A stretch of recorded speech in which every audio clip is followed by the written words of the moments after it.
I'm not gonna lie, I forgot what day we're on, so. It has now been a few weeks since I purchased Artemis, and as we can see here, she's become much more active. And all was at peace until our greatest enemy, mold. There's what almost looks like mold growth in here. She is moving a lot. Michael, don't leave me here. I decided to keep a close eye on the enclosure, as springtails were already in there, so I was just going to wait and see if they did their job. In the meantime, it was feeding day, but keep absolutely still. This vision's based on movement.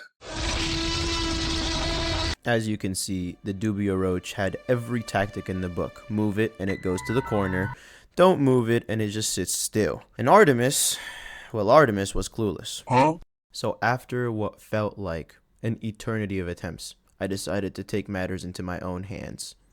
And I pinned the dubio roach.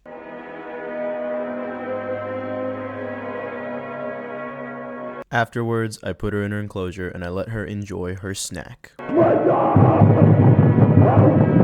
After this feeding day, however, I was starting to worry whether or not I was feeding Artemis enough, so I did a little research and stumbled upon this, www.mantisu.com, and this website had everything. Images of what the abdomens are supposed to look like once your mantis is fully fed and when it needs to be fed again. Advices on food items to feed your mantises and what food items to actually avoid. It was my saving grace.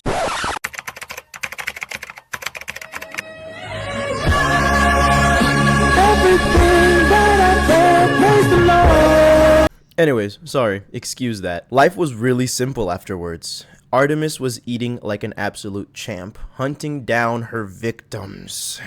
Don't leave me here. And munching them down. She was fed twice a week, every week, and after a few weeks, I noticed she must be really close to a molt. Her colors were dulling, and she was starting to move less and less. And the crib was tragic, my boy. The crib was tragic. We had to get her out into a new paddock. We needed a couple of things, though. Terrarium? Check. Moss? Check. What about the fucking substrate, though? For the substrate, I found this guy's channel who made it really easy, but I've got a video on this channel showing you exactly how to make this mix, which I've quite literally used for thousands of terrariums. Alright. Let's go to that video.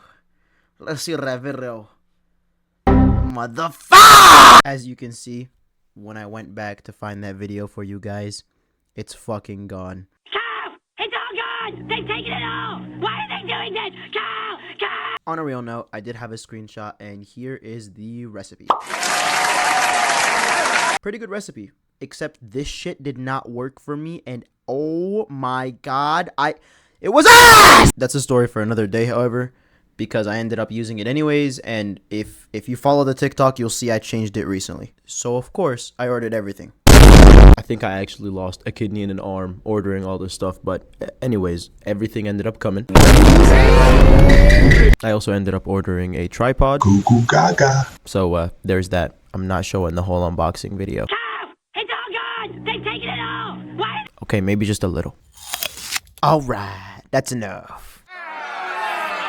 What do you possibly want? I'm not showing the whole thing. I'm not... Fine. There.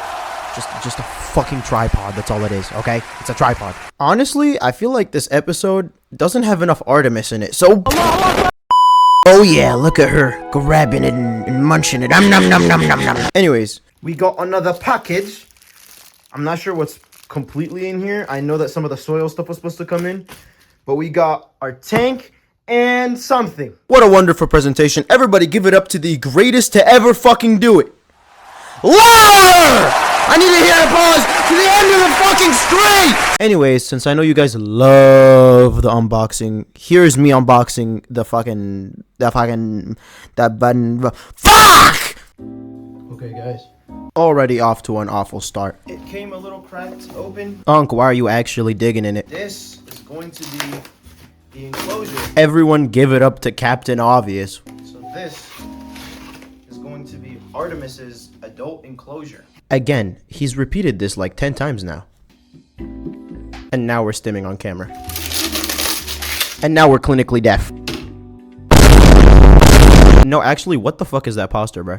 Glass finish? I'm not gonna lie, I'm starting to fall asleep, so we're just gonna call it wraps here. Let's move on. After unboxing everything, I honestly just began working on the substrate, which was the hardest part, as you can see up there. Having to hydrate everything, then mix it up together, and of course, being the genius that I am, I wore 0 gloves, was just incredibly difficult. I think I actually spent like 3 days getting cork bark out from underneath my nails. But after it was done, I just placed it into these 2 containers. Cocoa stuff is done. The sphagnum moss is done, and I guess it'll just dry while I'm gone. So the next step was for me to grind the charcoal, or more like smash it. Next, it was actually time to mix everything together and finally get this substrate done. I began by writing everything down on a piece of paper first. The recipe went as follows: 1 part cocoa fiber, 2 parts sphagnum moss, 1/4 of a part orchid bark, 1/4 of a part charcoal, and 1/4 of a part worm castings. Now, a part is pretty much anything, so as you can see, I'm using here a plastic container that I usually use for my Mantis enclosures. And once everything was all put together, I mixed it up with my hands, and that was that. You know, I'm kind of feeling hungry. What about you, Artemis? Nah, I'm good. You low-key elbow deep in that shit. Yeah, you could have that. You could have that. What transpired next was beyond me. No, please, no! So, meet Athena! Woo! I'm not gonna lie, this is my exact problem. Anytime I have an interest in anything, hundreds and thousands of dollars get spent on it just because I like it. Anyways, for now, Athena lived in this small enclosure, and here's actually her taking a little sip of water after I sprayed down her enclosure. She was really tiny, so she didn't need any more space for now, at least. What goes up must come down, because I went home, opened up my closet, and this happened. Do you have any clue how long this took? This took like an hour! An hour! Life happens though, and we still good. So I went to the local Walmart and pretty much just gave them all my money! Anyways, crisis was averted, and now it was time to feed Athena. Oh yeah, I also added some of that new substrate to Artemis's enclosure. Amazing. And then I walked in on what might have been the most horrific thing of 2025. Like, someone genuinely explained to me, there's like probably 7 other better ways to molt than whatever she was doing here. And then I kid you not even 24 hours later, this happened. Artemis also decided that it was her turn to molt, so now she desperately needed that new enclosure. Which is cool and all, except nothing was ready. All I had was a pot of soil, essentially. Like, it was just a bunch of soil. And Artemis now was double the size that she was before, so she desperately needed a house makeover. And as any responsible bug father, I got to work. And not gonna lie, this video's gotten too long, so I'm not editing that, okay? I'm just gonna... Here. Leave me alone! Anyways, here is the finished product. She seemed to absolutely love all the extra space, except I didn't keep this enclosure like this for long, so if you want to see what it looks like now, go ahead, like and subscribe, and I'll show it to y'all in the next video. Bye bye for now.